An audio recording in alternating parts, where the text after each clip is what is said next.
Good morning. আমি ঝর্ণা, ঝর্ণার kitchen. আজকে একটা রেসিপি করে দেখাবো।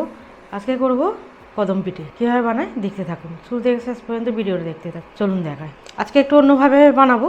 আজকে নারকেল দেবো না, একটা পুর তৈরি করব দুধ দিয়ে। এখানে চালের আটা নিয়েছি, এই বাটিতে 1.5 বাটি নিয়েছি। এবারে ময়দা দেবো এতে একটু, এই ছোটো চামচে 4 চামচে ময়দা দিয়ে দিলাম, ছোটো চামচে। নুন দেবো, অল্প করে নুন।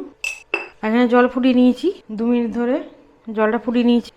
ভালো করে ফোটাতে হবে, জলটা ফুটিয়ে নিয়েছি। আর এখানে ভালো করে সব মিশিয়ে নেবো, নুন ময়দা সব কিছু একসাথে চালাটা মিশিয়ে নেবো। জল দেবো, অল্প অল্প করে জল দেবো আর মাখবো। আর এখানে নিয়েছি কালো কিশমিশ নিয়েছি, আর এখানে নিয়েছি বাসমতি রাইস। আর কী কী দেবো সেটা দেখাবো। এটা অল্প অল্প করে মেশাতে হবে। এটা এরকম মিশিয়ে নিলাম, এরকম ঢাকা দিয়ে কিছুক্ষণ রাখবো এটাকে। এখানে দুধ দিয়ে দেবো, এখানে 250 মতো দুধ দিয়ে দিলাম। দুধটা একটু গরম হোক। এখানে 1 চামচে চালের গুঁড়ো দেবো দুধের মধ্যে, দিয়ে দিলাম। একটু মিশিয়ে নেবো। এখানে পাউডার দুধ নিয়েছি, দিয়ে দেবো। ভালো করে মিশিয়ে নেবো। ভালো করে মিশিয়ে নিয়েছি। এখানে দিয়ে দেবো কিশমিশটা, এখানে কালো কিশমিশ নিয়েছি, ভালো করে মিশিয়ে নেবো। আর এখানে খেজুরের গুঁড়ো নিয়েছি, খেজুরের গুঁড়ো দেবো, ভালো করে মিশিয়ে নেবো।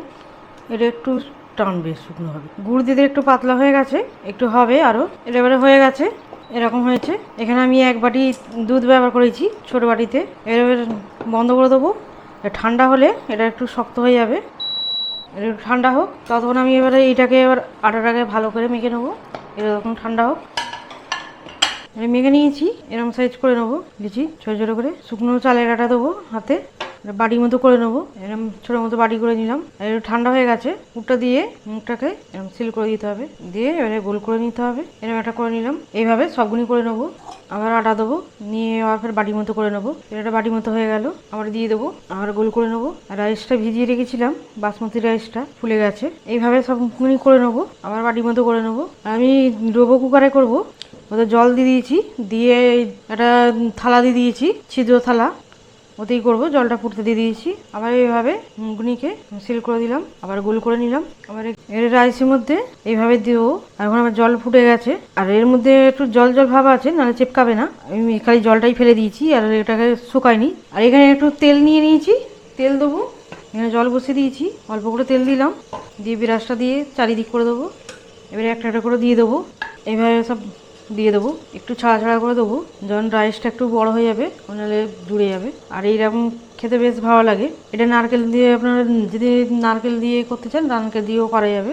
এটাও দারুণ টেস্টি হয়, ছোটো থেকে বড়ো সবাই পছন্দ করবে এরকম পিঠে, কদম পিঠে। এখানে এবারে দিয়ে দিলাম, এটাও দিয়ে দেবো।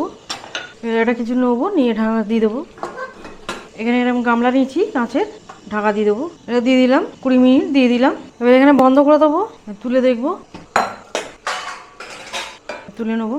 কত সুন্দর হয়েছে। আর এখানে কালারফুল নিয়েছি 1 ফোঁটা, অল্প জল দেবো। অল্প জল দিয়ে একটু হালকা করে দিয়ে দেবো, যেটা কদম ফুলে যেরকম থাকে এইভাবে দিয়ে দিলাম। আর এই পিঠেটা খেতে খুবই ভালো লাগে, অবশ্যই ট্রাই করবেন। এবার তুলে নেবো, এই প্লেটে দিয়ে দেবো।